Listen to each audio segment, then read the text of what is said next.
decade of democracy in China and Russia, which you would almost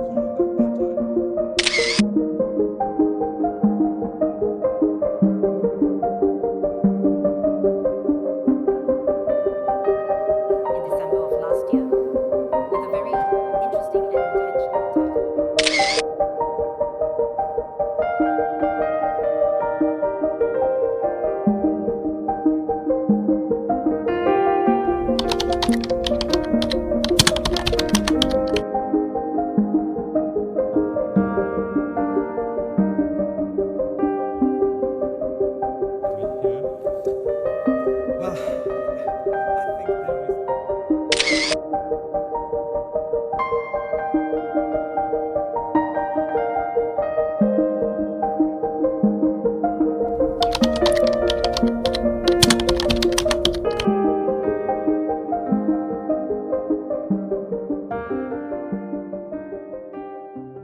Jeff, it's very hard. You've got to be somehow the synthesis. But you've worked in both places. You have an understanding, I think, of how the systems work. What is your sense of, I mean, let's try to stick to the topic a bit, at least at the beginning, of democratic signs, movements in both countries. What's your take? Yeah, my experience is that different societies have very deep-rooted political cultures and traditions that extend far back in history, and for good and for bad, and that these cultures are real, they are persistent, they are different, they don't rank on an easy scale that this is the best and this is the worst like we want to do. And we need an approach. I very much like what you said and agree with it. There are different narratives that are held, and these different narratives have merit. And the solution in a world of different narratives is to speak with each other more than we do. We in the United States, and I say we, what I really mean is our political elites, do not speak with Chinese political elites except to point fingers or to yell at them or to do other things. We certainly don't even shake hands with Russian leaders or diplomats. But I've lived my whole career for 42 years of active duty listening to different narratives and seeing those perspectives from different sides and finding a lot of merit in the various positions and saying if you would sit down to speak with each other, we'd actually get somewhere. Let me be specific. Okay. China looks today not completely different from the Han Dynasty, a centralized administrative state. And with Confucian culture, with a tradition of excellence of the Mandarins. When I speak with Chinese senior officials, which I do often, they are the best informed professionals I know in the world. When I deal with them, they know their brief. They're sophisticated, well-trained, occasionally my students. And they believe in professional excellence of a decentralized administrative state. And that political culture is more than 2,000 years old. When you are looking at Russia, it looks a lot like Putin looks a lot like a Tsar. It's not an accident. That is a culture of authority and a culture of tradition. When I look at my own country, the United States, it is a semi-democratic, white-dominated, hierarchical, racist society that aims to preserve privilege by the elites. That's how it was formed in 1787. It was a slave-owning, genocidal country, killing Native Americans for a white culture. But amazingly, it still looks that way, although we're much more diverse now than we were. Let me ask you this, Jeff, because this is... I want to point out that these are deep cultural distinctions. Right. But we shouldn't just simplify because we say democracy and you know, these are, yes, it's important. What's important is actually the details. As I mentioned last night, Plato, democracy, that was the last thing on his mind. That was the enemy. The plus was a philosopher king, of course, right, in the Republic. And for Aristotle, it was much more subtle and complex of a system of governance that mixed governance by the one, by the few, and by the many, but on the good side of the ledger. And one more point I want to make about democracy, because we're in a democracy forum where we treat democracy as the good. The most violent country in the world in the 19th century, by far, was perhaps the most democratic or second most democratic, and that was Britain. You can be democratic at home and ruthlessly imperial abroad. The most violent country in the world since 1950 has been the United States. It's Jeff, been by far involved Jeffrey, in more, stop wait a now. minute, in more Let's wars. Jeffrey, Jeffrey, I'm your moderator, and it's enough. Okay, I'm done.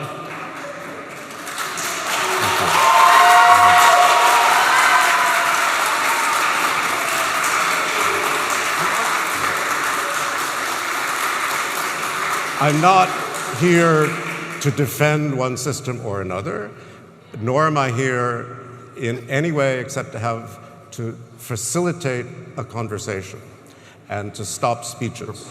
So the question I'm going to ask you is democracy the wrong lens then, from what you've said, to be looking at these two countries, which is what's on the table, China and Russia?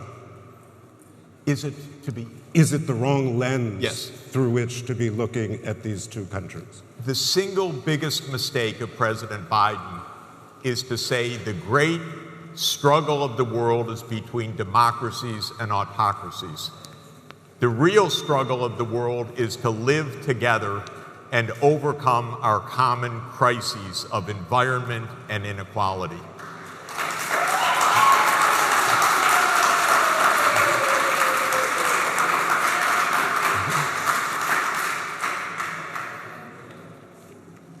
Good, thank you. Thanks. We've got about 7 minutes left. I want to go to you.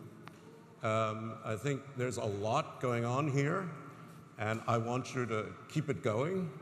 I'd like to first call on one of our students that we have here.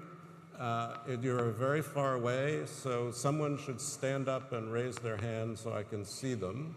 I see a young man with a hand way up in the air with a black shirt on. Yes, sir. Why don't you? But please try to ask a question and direct it to someone specific, if possible. Okay, thank you very much for the discussion. And introduce yourself. Okay, too. I'm Tomáš Čoj from Slovakia, representing Global Liberal Arts Students Alliance here. I would like to ask Mr. Sachs, continuing on what he said yesterday, and he sort of pointed out it today as well.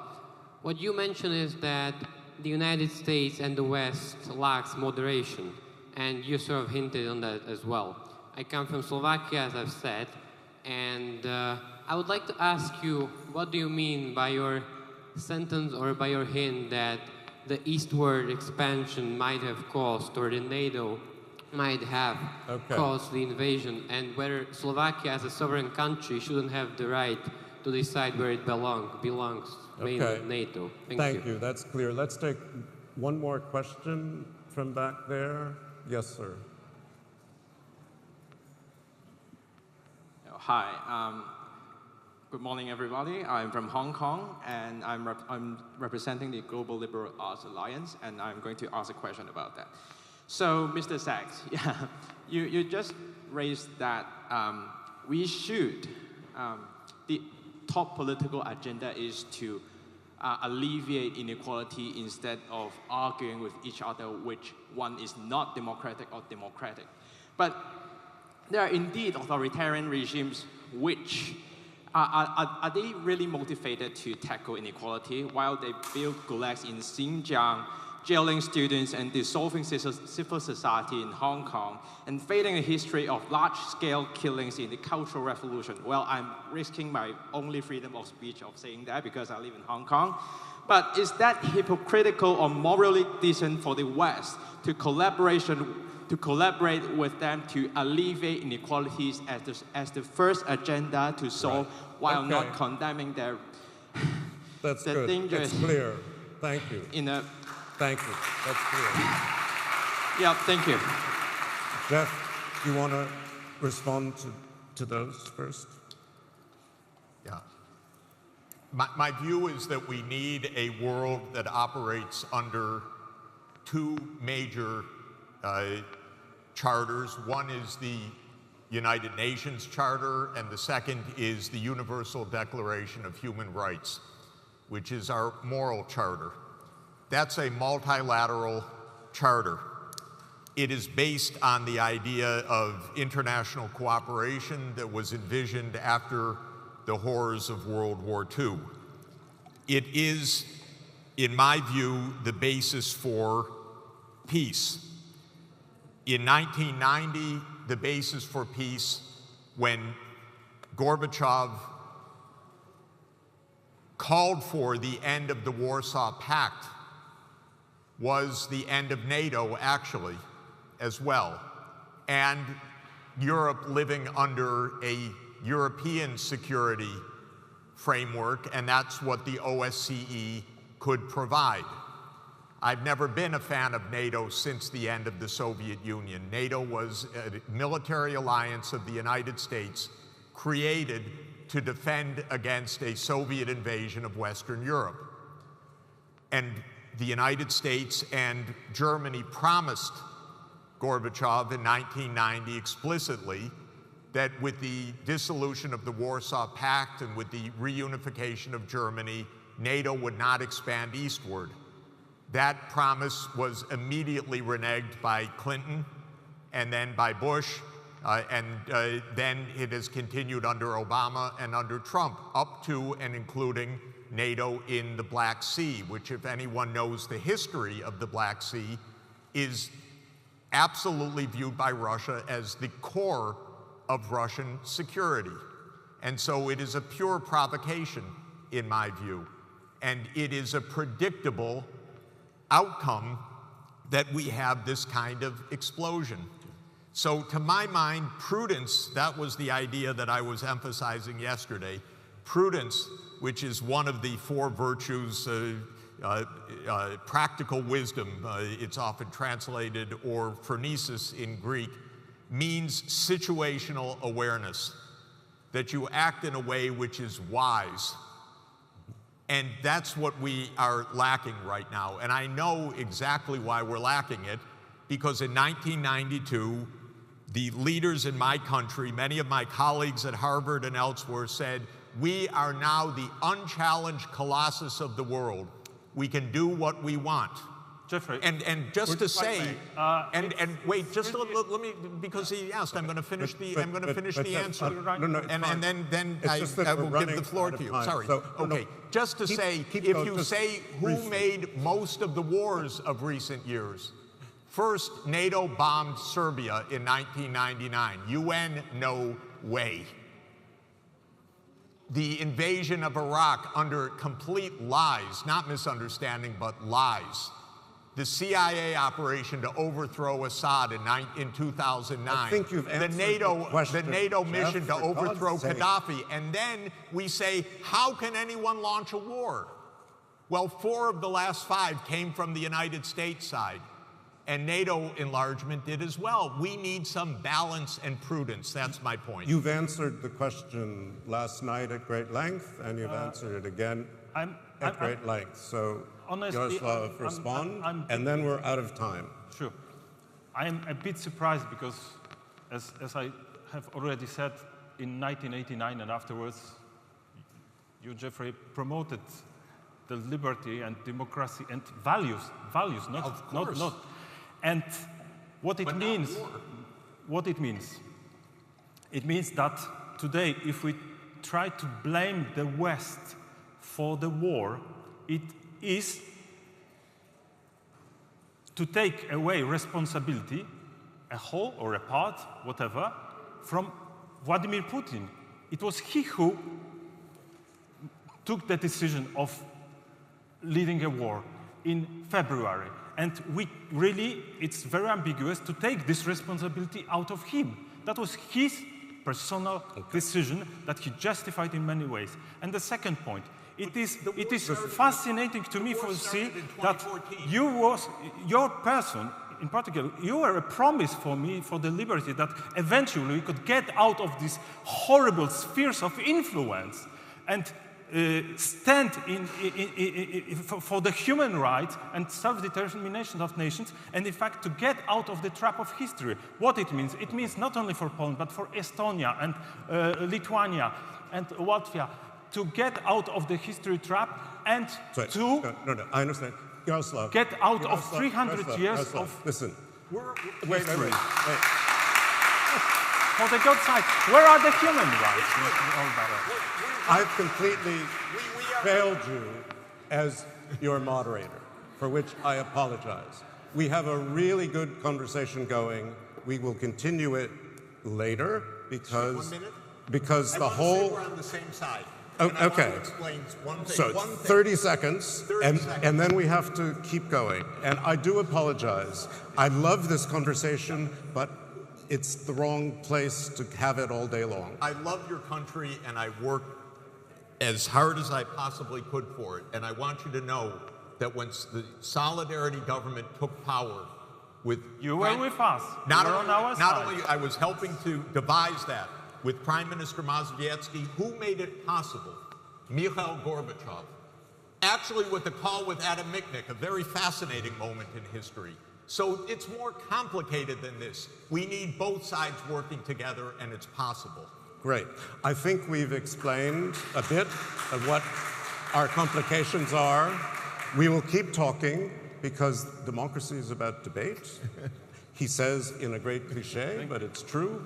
But let me now thank my panel and introduce Liz Alderman, who will do the next affair about photographs with Alexander Chekmenov, who's a Ukrainian photographer. So thank the panel and thank you all.